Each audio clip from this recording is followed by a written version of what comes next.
আসসালামু আলাইকুম। অষ্টম শ্রেণীর ষষ্ঠ অধ্যায় যেটা পরমাণুর গঠন, এটা আমরা গত পর্ব পর্যন্ত দেখেছিলাম। ইলেকট্রন পরমাণুতে ইলেকট্রন বিন্যাসের আগ পর্যন্ত দেখেছিলাম যে হচ্ছে আইসোটোপ, আইসোবার এবং আইসোটোপের ব্যবহার। তো আজকে আমরা শিখব, কথা না বাড়িয়ে আজকে আমরা শিখব পরমাণুতে ইলেকট্রন বিন্যাস এবং কিভাবে দুটা মৌল একসাথে যোগ হয়ে যৌগ গঠন করে। তো প্রিয় শিক্ষার্থীবৃন্দ, আমার চ্যানেলটা যদি তোমাদের একটু ভালো লেগে থাকে, এখান থেকে যদি অল্প কিছু শিখে থাকো, তো আমার চ্যানেলটাকে অবশ্যই সাবস্ক্রাইব করবা। আর আমি আশা করি আমি যেভাবে তোমাদেরকে এখান থেকে টিউটোরিয়াল করতেছি, পড়াচ্ছি, ক্লাস নিচ্ছি, বাসার মতোই মনে হচ্ছে পড়াইতেছি। তোমরা বাসায় যে টিচার আছে, বাসার টিচার মতোই আমার এই জিনিস পড়াগুলো যদি নাও, তাহলে আশা করি আর কোনো সমস্যা হবে না এবং ভালো একটা রেজাল্ট তৈরি করতে পারবা। আর আমি দীর্ঘ অনেক বছর স্কুলে জব করছি, তো আমার একটা এক্সপিরিয়েন্স আছে কোন প্রশ্নগুলা কিভাবে বোর্ড পরীক্ষায় আসে। তো আমি পড়ার মাঝে তোমাদের কিন্তু বলে দিই যে এই প্রশ্নগুলো ইম্পর্টেন্ট, এটা এইভাবে পরীক্ষায় আসে। তো আমার এই সাজেশনগুলো তোমরা যদি মাথায় নিয়ে পড়ো, অবশ্যই বোর্ড পরীক্ষায় ভালো করবা আশা করি। তো আজকে পরমাণুতে ইলেকট্রন বিন্যাস আমরা দেখব। আমরা এর আগে শিখেছি যে বোরের মডেলে বোর বলেছিল যে ইলেকট্রনগুলো একটা নির্দিষ্ট কক্ষপথে ঘোরে, ইলেকট্রনগুলো একটা নির্দিষ্ট কক্ষপথে ঘোরে পরমাণুতে। তো সে একটা সূত্র প্রদান করছে যে এক এক কক্ষপথে, মানে কোন কক্ষপথে কয়টা ইলেকট্রন থাকবে এবং কিভাবে ঘুরবে, এটা কিন্তু সে প্রমাণ করে গেছে এবং ব্যাখ্যা করে গেছে। তো সূত্রটা হচ্ছে, আমি একটু বলি, তারপর আমরা সরাসরি ইলেকট্রন বিন্যাসে চলে যাব। সূত্র হচ্ছে, যে কোনো কক্ষপথে ইলেকট্রন ধারণ ক্ষমতা, যে কোনো কক্ষপথে সর্বোচ্চ ইলেকট্রন ধারণ ক্ষমতা, সর্বোচ্চ ইলেকট্রন ধারণ ক্ষমতা সমান হচ্ছে 2n²। এটা হচ্ছে আমাদের সূত্র।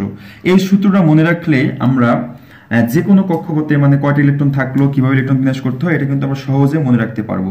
তো আমরা দেখি এটাতে কিভাবে কোন কক্ষপথে কয়টা ইলেকট্রন থাকে এটা আমরা কিভাবে নির্ণয় করব। তো আমরা একটা পরমাণু একটা গঠন যদি ব্যাখ্যা করি, প্রথম স্তর, দুটা স্তর, তিনটে স্তর যদি আমরা দেখি, তো এই এনটা হচ্ছে প্রধান শক্তি স্তরের সংখ্যা, এন হচ্ছে প্রধান শক্তি স্তরের সংখ্যা। তার মানে এই যে প্রথম যে স্তর, যেহেতু এটা প্রথম, এই জন্য এখানে এন এর মান 1। আর এটা দ্বিতীয় শক্তি স্তর, সেজন্য এখানে এন এর মান হচ্ছে এই শক্তি স্তরের জন্য 2, আর এই শক্তি স্তরের মানে এটা তৃতীয় শক্তি স্তর, এজন্য এন এর মান 3। সেক্ষেত্রে আমরা এখানে একটু দাগতে লিখি, এখানে এন সমান হচ্ছে 1, এটা হচ্ছে এন সমান 2, আর এটা হচ্ছে এন সমান 3। এটা হচ্ছে প্রধান শক্তি স্তর সংখ্যা।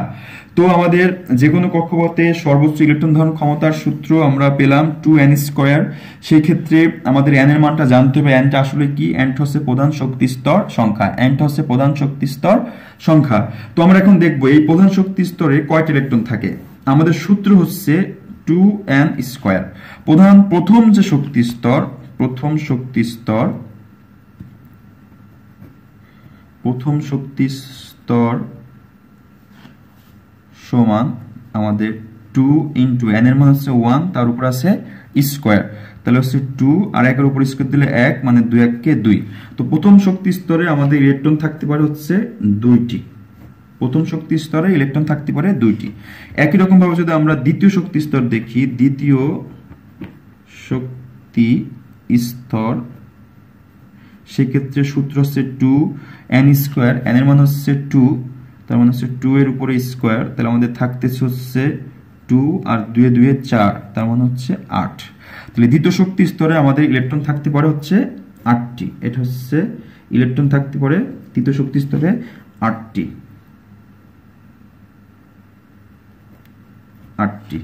আর তৃতীয় শক্তি স্তর যদি আমরা একটু দেখি, তৃতীয় শক্তি স্তর মানে 2 ইন্টু, এখন হচ্ছে n এর মান 3, তাহলে 2 ইন্টু 3 3 এ 9, 9 2 এ 18। সো তৃতীয় শক্তি স্তরে আমাদের ইলেকট্রন থাকতে পারে হচ্ছে 18টি। তো প্রিয় শিক্ষার্থীবৃন্দ, আমরা দেখলাম যে আসলে ইলেকট্রন বিন্যাসটা কি এখন দেখব। আর এখন দেখলাম আমরা কোন শক্তি স্তরে কয়টি ইলেকট্রন থাকবে সেটা নির্ভর করবে হচ্ছে 2n² এই সূত্রের উপরে। এইভাবে আমরা তিনটা শক্তি স্তরে ইলেকট্রন সংখ্যা কত হবে সর্বোচ্চ সেটা আমরা দেখলাম। এখন আমরা যদি একটু ইলেকট্রন বিন্যাস করি আরো সহজ হয়ে যায়, যে সহজ থেকে একটা করব একেবারে প্রথম। যদি আমরা করি লিথিয়ামের ইলেকট্রন বিন্যাস, লিথিয়াম, তো আমাদের প্রথম যে শক্তি স্তর, লিথিয়ামে আসলে ইলেকট্রন থাকে আমাদের হচ্ছে 3টা। যেহেতু লিথিয়ামের পারমাণবিক সংখ্যা 3, তাহলে ইলেকট্রন থাকবে হচ্ছে 3টা। সেই ক্ষেত্রে প্রথম স্তরে আমরা ইলেকট্রন দিব হচ্ছে 2টা, যেহেতু সর্বোচ্চ থাকতে পারে হচ্ছে 2টা। তাহলে 2টা দেওয়ার পরে লিথিয়ামে ছিল কয়টা? 3টা। তাহলে 2টা আমরা ইউজ করে ফেলছি, আর বাকি আছে কয়টা? একটা। একটা দেওয়ার জন্য আমাদের পরের স্তরে যেতে হবে। এটা হচ্ছে লিথিয়ামের ইলেকট্রন বিন্যাস,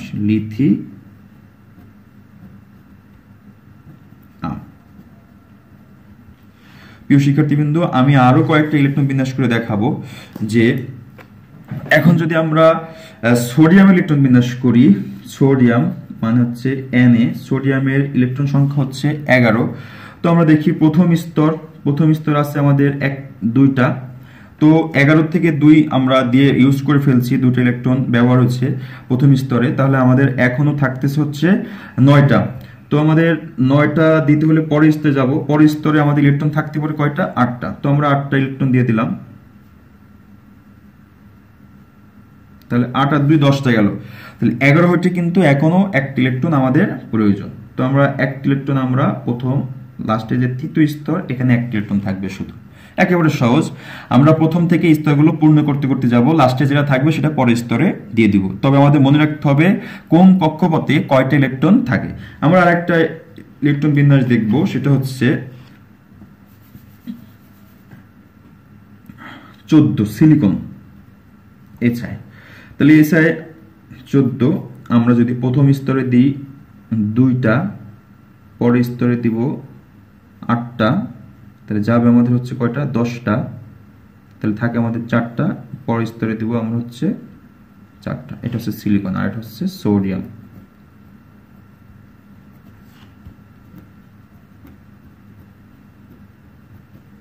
একেবারে সহজ বিষয়। এরপর আমরা লাস্ট আরেকটা ইলেকট্রন বিন্যাস করব। তারপরে আমরা চলে যাব হচ্ছে এখানে কিভাবে ক্যাটায়ন আয়ন তৈরি হয়, তারপর ওখান থেকে আমরা কিভাবে বন্ধন করে যৌগ গঠন করে সেটা একটু আজকে শিখব। তো আমরা যদি নিয়নের একটা ইলেকট্রন বিন্যাস দেখি, নিয়ন হচ্ছে 10, একটি নিষ্ক্রিয় গ্যাস। এটা আমরা একটু পরে আলোচনা করব। প্রথম স্তরে থাকতে পারে হচ্ছে 2টা নিয়নের, তাহলে বাকি থাকে আর 8টা। পরের স্তরে আমরা জানি দ্বিতীয় স্তরের শক্তিতে 8টা ইলেকট্রন থাকে। তো এখানে 8টা ইলেকট্রন দিয়ে দিলাম। এখানে কিন্তু আর বাড়তি কোনো ইলেকট্রন নাই। লাস্টের 8টা, দ্বিতীয় নম্বর ঘরটা যে কটা ইলেকট্রন থাকার কথা সে কটা ইলেকট্রনই আছে। তো এভাবে আমরা ইলেকট্রন বিন্যাস করব। আর আমাদের বইতে যে 18টা মৌল দেওয়া রয়েছে, এই 18টা মৌলের অবশ্যই আমরা বাসায় ইলেকট্রন বিন্যাস করব, প্র্যাকটিস করব। এছাড়া আমি কিন্তু তোমাদের গত টিউটোরিয়ালে একটা চার্ট দিয়েছি 118টা মৌলে। অবশ্যই তোমরা এখান থেকে 20 থেকে 30টা মৌলের পারমাণবিক সংখ্যা, তারপর হচ্ছে ভর সংখ্যা এবং মৌলের নাম প্রতীক সহ অবশ্যই মুখস্থ করবা। কারণ 18টার বাইরেও আরো কিন্তু পরমাণু দিয়ে, মৌল দিয়ে কিন্তু সৃজনশীল পরীক্ষার প্রশ্ন আসে, বহু নির্বাচনীয় আসে। তো এখন আমরা চলে যাব কিভাবে অ্যানায়ন আর ক্যাটায়ন গঠিত হয়। অ্যানায়ন ক্যাটায়ন গঠিত হইতে হলে আমাদের একটু নিষ্ক্রিয় গ্যাস সম্পর্কে জানতে হবে।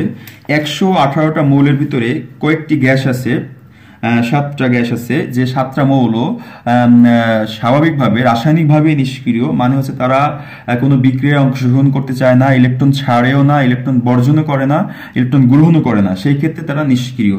এই 8টা মৌলের নাম যদি আমরা একটু পাশে দেখি প্রতীক দিয়ে, 7টা। এখানে আছে, প্রথম আছে হিলিয়াম, এরপর হচ্ছে নিয়ন, তারপর হচ্ছে আর্গন, তারপর হচ্ছে ক্রিপ্টন, তারপর হচ্ছে জেনন, তারপর হচ্ছে রেডন, তারপর হচ্ছে ওজেনেসন। এখানে আমাদের ইলেকট্রন সংখ্যা আছে 2, এটা হচ্ছে 10, এটাতে আছে 18, এটাতে আছে হচ্ছে 36, এটাতে আছে হচ্ছে 54, এটা হচ্ছে 86, আর এটা হচ্ছে 118। লাস্ট যে মৌল আবিষ্কার হয়েছে 118। তো এই যে সাতটা নিষ্ক্রিয় গ্যাস আছে। এই সাতটা নিষ্ক্রিয় গ্যাসের ইলেকট্রন বিন্যাস করলে দেখা যায় যে শতকরা শুধু এই প্রথমটা ব্যতীত, এটা বাদে, হিলিয়াম বাদে বাকি যে আর 6টা মৌল আছে, প্রত্যেকটা মৌলের সর্বশেষ স্তরে 8টা করে ইলেকট্রন থাকে। যদি আমরা ইলেকট্রন বিন্যাস করি, প্রত্যেকটা মৌলের 8টা করে ইলেকট্রন থাকবে বাইরের স্তরে। এই জন্য এরা নিষ্ক্রিয়, মানে তাদের বাইরের স্তর পূর্ণ হলে 118টা মৌলর বৈশিষ্ট্য ব্যাখ্যা করতে গেলে দেখা গেছে যাদের বাইরের স্তরটা 8টা দ্বারা পূর্ণ আছে তারা নিষ্ক্রিয়, মানে ইলেকট্রন ছাড়তেও চায় না, ইলেকট্রন নিতেও চায় না, যে কটা তার প্রয়োজন ছিল সে কটা তার আছে।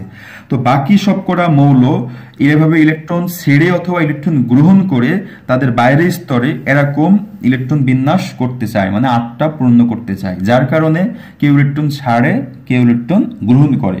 আর ইলেকট্রন ছাড়লে ধনাত্মক চার্জ মানে ক্যাটায়ন পরিণত হবে, আয়নে পরিণত হবে, আর ইলেকট্রন গ্রহণ করলে ঋণাত্মক আয়নে পরিণত হবে। এটা আমরা একটু দেখবো এখন। তো আমরা এটা একটু মনে রাখবো যে আমাদের অন্যান্য মৌলের আশেপাশে কোন নিষ্ক্রিয় গ্যাসগুলো আছে, মানে কে ইলেকট্রন ছাড়বে তাই কে ইলেকট্রন গ্রহণ করবে, তাহলে আমরা বুঝতে পারবো। সহজে যেটা হয়,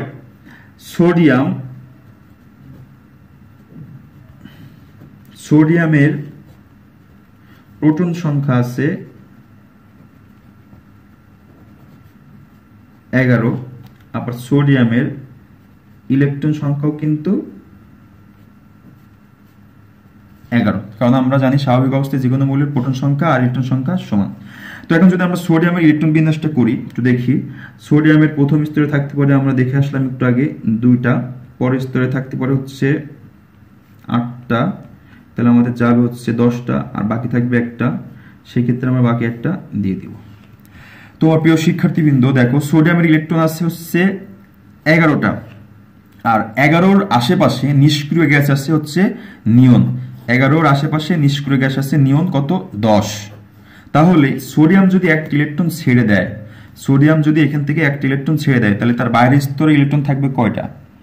8টা। তার টোটাল ইলেকট্রন হবে 10টা। নিয়নের মতো হয়ে যাবে, নিয়ন হবে না, নিয়নের মতো হয়ে যাবে। তাহলে সোডিয়াম পরমাণু একটা ইলেকট্রন ছেড়ে দিয়ে কার মতো আকৃতি ধারণ করবে? নিয়নের মতো। যখন একটা ইলেকট্রন ছেড়ে দিবে তখন ঘটনা এরকম ঘটবে যে একটা ইলেকট্রন ছেড়ে দিল, প্রথম স্তরে 2টা, তারপরের স্তরে থাকবে হচ্ছে 8টা, টোটাল 10টা। সে একটা ইলেকট্রন কিন্তু ছেড়ে দিছে, একটা ছাড়লে একটা প্লাস। এটা আমরা এখন একটু শিখবো, কেন ছাড়লে প্লাস, কেন গ্রহণ করলে মাইনাস। তো সোডিয়ামের আমরা যদি এই জায়গায় একটু দেখি,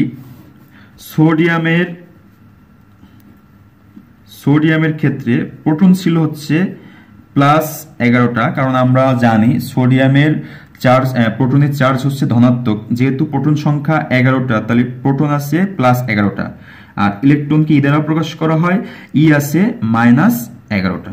তো এখানে যখন সোডিয়াম একটা ইলেকট্রন ছেড়ে দিল, একটা ইলেকট্রন ছেড়ে দিলে কি কমছে? তার একটা ইলেকট্রন কমে গেছে না? এই যে একটা ইলেকট্রন কমে গেছে, তাহলে ইলেকট্রন এখন হয়েছে কয়টা? 10টা। তাহলে যেহেতু একটা ইলেকট্রন 10টা হয়েছে, এখন এখানে প্রোটন বেশি আছে না ইলেকট্রন বেশি আছে? প্রোটন বেশি আছে। কয়টা বেশি আছে? একটা বেশি আছে। এই একটা প্রোটন হচ্ছে আমরা এখানে লিখব হচ্ছে একটা প্রোটন, মানে একটা ধনাত্মক চার্জ। সেই ক্ষেত্রে সোডিয়াম পরমাণু একটা ইলেকট্রন ছেড়ে দিয়ে একটা ধনাত্মক চার্জে ক্যাটায়নে পরিণত হয়। সেক্ষেত্রে আমরা এভাবে লিখতে পারি যে এটা হচ্ছে সোডিয়াম, সে একটা ইলেকট্রন ছেড়ে দিয়ে কি হয়েছে? এই যে পাশে একটা ইলেকট্রন সে ছেড়ে দিয়েছে, দিয়ে হয়েছে সোডিয়াম প্লাস। প্রিয় শিক্ষার্থীবৃন্দ, আমি আবার বলতেছি, এটা অনেক ইম্পর্টেন্ট। এখান থেকে কিন্তু বোর্ড পরীক্ষা আসলে ঘ নম্বরে এই প্রশ্ন অধিকাংশ সময় থাকে যে কিভাবে দুটা মৌল যৌগ গঠন করেছে, ইলেকট্রন ছেড়ে অথবা গ্রহণ করে, অথবা ক্যাটায়ন অ্যানায়ন কিভাবে হয়েছে। এটা হচ্ছে মৌল কিন্তু রাসায়নিক ধর্ম অথবা বৈশিষ্ট্য বহন করে, এটা আমি বুঝাইতেছি। সেই ক্ষেত্রে এখানে আমাদের ক্যাটায়ন কিভাবে তৈরি হয় এটা আমরা এখন দেখলাম। সোডিয়ামের একটা ইলেকট্রন ছেড়ে দিবে, কেন দিবে? কারণ সোডিয়ামের বাইরের স্তর ইলেকট্রন আছে 11টা, আর এর পাশে আছে হচ্ছে নিয়ন, যারা আছে 10টা। তাহলে সোডিয়াম একটা ইলেকট্রন গ্রহণ করে 10টা, একটা ইলেকট্রন ছেড়ে দিয়ে 10টা হইতে পারে, অথবা 7টা ইলেকট্রন গ্রহণ করে 18টা হইতে পারে। তো একটা ইলেকট্রন ছাড়ার থেকে 7টা ইলেকট্রন গ্রহণ করা অবশ্যই মনে হয় কঠিন, এই জন্য সে 7টা গ্রহণ না করে একটা খুব সহজে ছেড়ে দেয়, দিয়ে নিয়নের মতো আকৃতি ধারণ করে। যখন নিয়নের মতো আকৃতি ধারণ করে সে একটা ইলেকট্রন ছাড়ছে, এই জন্য তার একটা প্রোটন বেশি হয়ে যায়, এই জন্য সে একটা প্লাস। আর এভাবে যদি আমরা দেখি বিক্রিয়া আকারে, তো সোডিয়াম একটা ইলেকট্রন ছেড়ে দিলে এভাবে সোডিয়াম প্লাস হবে। একই রকম ভাবে ম্যাগনেসিয়াম, অ্যালুমিনিয়াম, লিথিয়াম সবই কিন্তু একই রকম। লিথিয়াম যদি আমরা একটু দেখি, লিথিয়ামের প্রোটন সংখ্যা 3। লিথিয়ামের ইলেকট্রন সংখ্যা হচ্ছে 3। এখন যদি আমরা ইলেকট্রন বিন্যাস করি, লিথিয়ামের প্রথম স্তর হচ্ছে থাকে 2টা আর পরের স্তর থেকে 1টা। তাহলে লিথিয়াম কিন্তু বাইরের স্তরে 1টা আছে, তাহলে বাইরের স্তরে তার যদি 8টা করতে হয়, এখনো 7টা প্রয়োজন। আর যদি একটা ছেড়ে দেয় তাহলে হয়ে যাবে 2টা, মানে হয়ে যাবে আমাদের এই হিলিয়ামের মতো। তাহলে এই জন্য লিথিয়াম একটা ইলেকট্রন ছেড়ে দেয়, ছেড়ে দিয়ে লিথিয়াম প্লাস হবে। তাহলে Li সে একটা ইলেকট্রন ছেড়ে দিল, দিয়ে হচ্ছে লিথিয়াম প্লাস হলো। একেবারে সহজ। এখন আমরা দেখব এটা হচ্ছে ক্যাটায়ন তৈরি হলো, তার মানে ধনাত্মক চার্জযুক্ত আয়নকে বলা হয় ক্যাটায়ন। এটা আমাদের 1 নম্বর প্রশ্ন আসে, ক নম্বর। ধনাত্মক চার্জযুক্ত, এই যে ধনাত্মক চার্জযুক্ত, এটাকে বলা হবে ক্যাটায়ন। ক্যাটায়ন। আবার এটাও কিন্তু ক্যাটায়ন, সোডিয়াম ক্যাটায়ন। তাহলে ধনাত্মক চার্জগ্রস্ত আয়নকে আমরা বলবো ক্যাটায়ন, আর ঋণাত্মক চার্জগ্রস্ত আয়নকে বলবো অ্যানায়ন। তো আমরা এখন একটা দেখবো অ্যানায়ন কিভাবে গঠন হয়। যদি অক্সিজেনেরটা দেখি, অক্সিজেনের প্রোটন সংখ্যা সমান, অক্সিজেনের প্রোটন আছে হচ্ছে 8টা, আবার অক্সিজেনের ইলেকট্রন সংখ্যা আছেও 8টা। যদি আমরা বিন্যাস করি, তা প্রথম স্তরে থাকে হচ্ছে অক্সিজেনের 2টা, পরের স্তরে থাকবে হচ্ছে যেহেতু 8টা, তাহলে আর থাকবে আমাদের 6টা। শিক্ষার্থীবৃন্দ, আমাদের অক্সিজেনের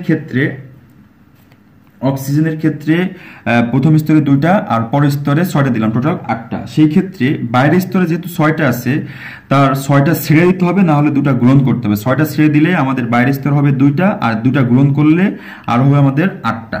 তাহলে সে 2টা গ্রহণ করেছে, গ্রহণ করে যদি 8 হয়, তাহলে 8 আর 2 10, নিয়নের মতো হইতে পারবে। তাহলে এই ক্ষেত্রে আমাদের অক্সিজেনের ক্ষেত্রে প্রোটন আছে হচ্ছে আমাদের একটু দেখি প্লাস 8টা আছে, আর ইলেকট্রন আছে -8। সে কিন্তু 2টা ইলেকট্রন গ্রহণ করছে, তাহলে আমাদের এই 8 বাদ দিয়ে হবে এখন হচ্ছে 10। তাহলে বেশি আছে মাইনাস কয়টা? 2টা। সেই ক্ষেত্রে অক্সিজেন 2টা ইলেকট্রন গ্রহণ করে হবে আমাদের অক্সিজেন 2 মাইনাস। একেবারে সহজ জিনিস।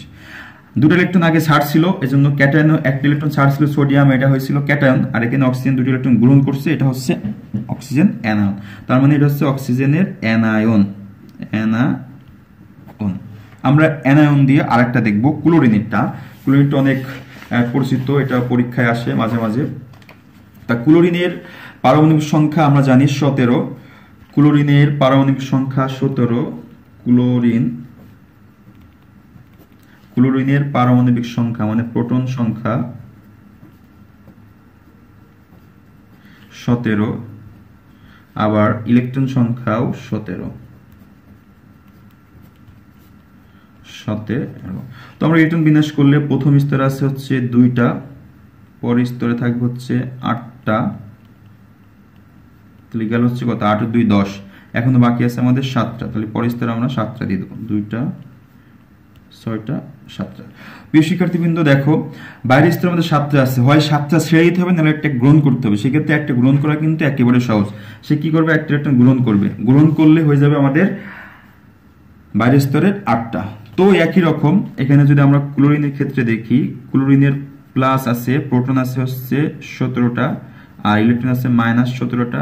সে একটা ইলেকট্রন গ্রহণ করছে, হয়ে গেছে 18, মানে একটা মাইনাস বাড়ছে। এই ক্ষেত্রে ক্লোরিন একটা ইলেকট্রন গ্রহণ করছে, করে হবে Cl-।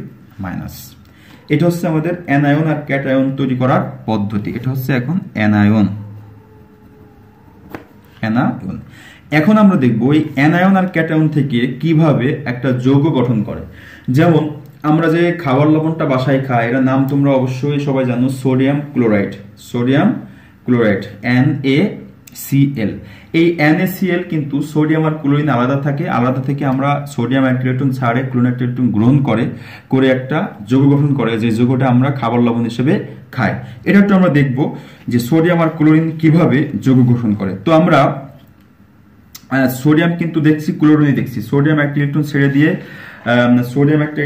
আমাদের হচ্ছে সোডিয়াম প্লাস, আর ক্লোরিন একটা গ্রহণ করে হয় ক্লোরিন মাইনাস। সেই ক্ষেত্রে যদি আমরা এভাবে দেখি, বন্ধন গঠন প্রক্রিয়া, বন্ধন গঠন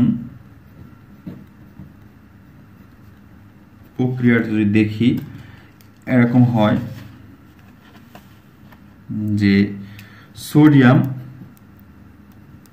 একটা ইলেকট্রন ছেড়ে দিছে, দিয়ে হয়েছে সোডিয়াম প্লাস, আর একটা ইলেকট্রন ছেড়ে দিল সোডিয়াম প্লাস, আর যে ইলেকট্রনটা ছাড়ছে সেটা গ্রহণ করছে হচ্ছে ক্লোরিন, তাহলে ক্লোরিন একটা ইলেকট্রন গ্রহণ করছে, হয়ে হচ্ছে Cl মাইনাস। তাহলে এই চিহ্নটা হচ্ছে বিক্রিয়া চিহ্ন, সমানের মতো ব্যবহার হয়। তাহলে বিক্রিয়ার এই পাশে একটা অংশ, এই পাশে একটা অংশ, চিহ্নের এই পাশে একটা, এই পাশে একটা। আমরা যদি সমগ্র বিক্রিয়া লিখি, মানে মোট বিক্রিয়া বা মূল বিক্রিয়া, মূল বিক্রিয়া, তাহলে এখানে কিন্তু আমাদের হয় sodium plus chlorine plus E minus, এই বিক্রিয়া মানে এই পাশে যেই কটা অংশ ছিল, একটা অংশ একটা অংশ একটা অংশ, তিনটা অংশ যোগাযোগ আছে বসাই দিছি। এই পাশে আছে সোডিয়াম প্লাস, তারপর আছে আমাদের ইলেকট্রন একটা, আর এখানে আছে Cl মাইনাস, এরকম হয়। সেক্ষেত্রে সহজ জিনিস, এখানে একটা ইলেকট্রন আছে আর একটা ইলেকট্রন আছে, তো আমরা একটা ইলেকট্রন বাদ দিয়ে দিতে পারি। বাদ দিলে আমাদের এরকম হচ্ছে সোডিয়াম প্লাস আর ক্লোরিন, সোডিয়াম আর ক্লোরিন বিক্রিয়া করে হচ্ছে আমাদের সোডিয়াম প্লাস আর Cl মাইনাস, যেটাকে আমরা আরেক কথা লিখতে পারি সোডিয়াম ক্লোরাইড। এটা হচ্ছে খাবার লবণ, সোডিয়াম ক্লোরাইড। এটা হচ্ছে সোডিয়াম ক্লোরাইড বন্ধন হওয়ার প্রক্রিয়া, ইলেকট্রন ছেড়ে গ্রহণ করে অ্যানায়ন আর ক্যাটায়ন তৈরি করার মাধ্যমে। একই রকম ভাবে আমরা সোডিয়াম ফ্লোরাইড করতে পারি, এখানে ক্লোরিনের পরিবর্তে ফ্লোরিন দিলেও একই রকম সেম বিক্রিয়া হবে, শুধু F হবে, F মাইনাস হবে। তো আরেকটা যদি আমরা দেখাই যে ম্যাগনেসিয়াম ক্লোরাইড, ম্যাগনেসিয়াম ক্লোরাইড, তো ম্যাগনেসিয়ামের ক্ষেত্রে এখানে আমাদের এরকম হবে যে ম্যাগনেসিয়াম ক্লোরাইড গঠন প্রক্রিয়া, ম্যাগনেসিয়াম ক্লোরাইড গঠন প্রক্রিয়া, গঠন ম্যাগনেসিয়াম ক্লোরাইড গঠন যদি আমরা দেখি, একটু দেখি। ম্যাগনেসিয়ামে আমাদের ম্যাগনেসিয়াম দুটো ইলেকট্রন ছাড়বে, যেহেতু বাইরের স্তরে দুটো থেকে যাবে, সেই ক্ষেত্রে আমাদের হবে ম্যাগনেসিয়াম 2+, আর এখানে দুটো ইলেকট্রন ছাড়বে, দুটো ইলেকট্রন ম্যাগনেসিয়াম ছেড়ে দিবে। আর ক্লোরিন হচ্ছে এই দুটো ইলেকট্রন গ্রহণ করবে, হয়ে হবে 2 ক্লোরিন মাইনাস। এই 2 ক্লোরিন মাইনাস কেন হলো? কারণ হচ্ছে ক্লোরিন কিন্তু এক ইলেকট্রন গ্রহণ করতে পারে, দুইটা গ্রহণ করতে পারে না। তাহলে একটা ক্লোরিন একটা গ্রহণ করছে, আর একটা ক্লোরিন আর একটা ইলেকট্রন গ্রহণ করছে। ম্যাগনেসিয়াম যে দুটো ইলেকট্রন ছাড়ছে, দুইটা ক্লোরিন একটা একটা করে গ্রহণ করছে, যার কারণে আমাদের হয়েছে 2Cl মাইনাস। এখন যদি আমরা বিক্রিয়া লিখি, মূল বিক্রিয়া, তাহলে আমাদের এখানে হবে Mg প্লাস Cl, আর এই পাশের যেই দুটো ইলেকট্রন, এই পাশে দুটো ইলেকট্রন বিক্রিয়া, এটা আমরা বাদ দিলাম। তাহলে আমাদের থাকতেছে হচ্ছে এই পাশে ম্যাগনেসিয়াম 2+, আর আছে 2Cl। এটা বাদে আমরা লিখতে পারি যে ম্যাগনেসিয়াম মানে ক্লোরিন আছে দুইটা, ক্লোরিন আছে দুটো, এটা হচ্ছে ম্যাগনেসিয়াম ক্লোরাইডের সংকেত। তো প্রিয় শিক্ষার্থীবৃন্দ, আজকে আমরা এই পর্যন্তই শিখলাম। এই অধ্যায়টা আমাদের শেষ হয়ে গেল, যে আমরা আজকে শিখলাম হচ্ছে ইলেকট্রন বিন্যাস, আর হচ্ছে ইলেকট্রন বিন্যাস থেকে আমরা কিভাবে অ্যানায়ন ক্যাটায়ন বের করলাম, অ্যানায়ন ক্যাটায়ন থেকে আমরা কিভাবে যৌগ গঠন করছি। আশা করি সবই বুঝতে পারছো। সো এখন তোমরা বোর্ড বইয়ের যে সৃজনশীলগুলো আছে সেগুলো সৃজনশীল প্র্যাকটিস করবা, আর আমি কিছুদিন পরে একটা টিউটোরিয়াল তৈরি করব যেখানে শুধু সৃজনশীলই থাকবে, বোর্ড বইয়ের সৃজনশীলগুলো কিভাবে অ্যান্সার করতে হয় সেই প্রক্রিয়া নিয়ে। সো ভালো থাকবা, আর আমার চ্যানেলটাকে অবশ্যই সাবস্ক্রাইব করবা, নামাজ পড়বা, দোয়া করবা। আসসালামু আলাইকুম।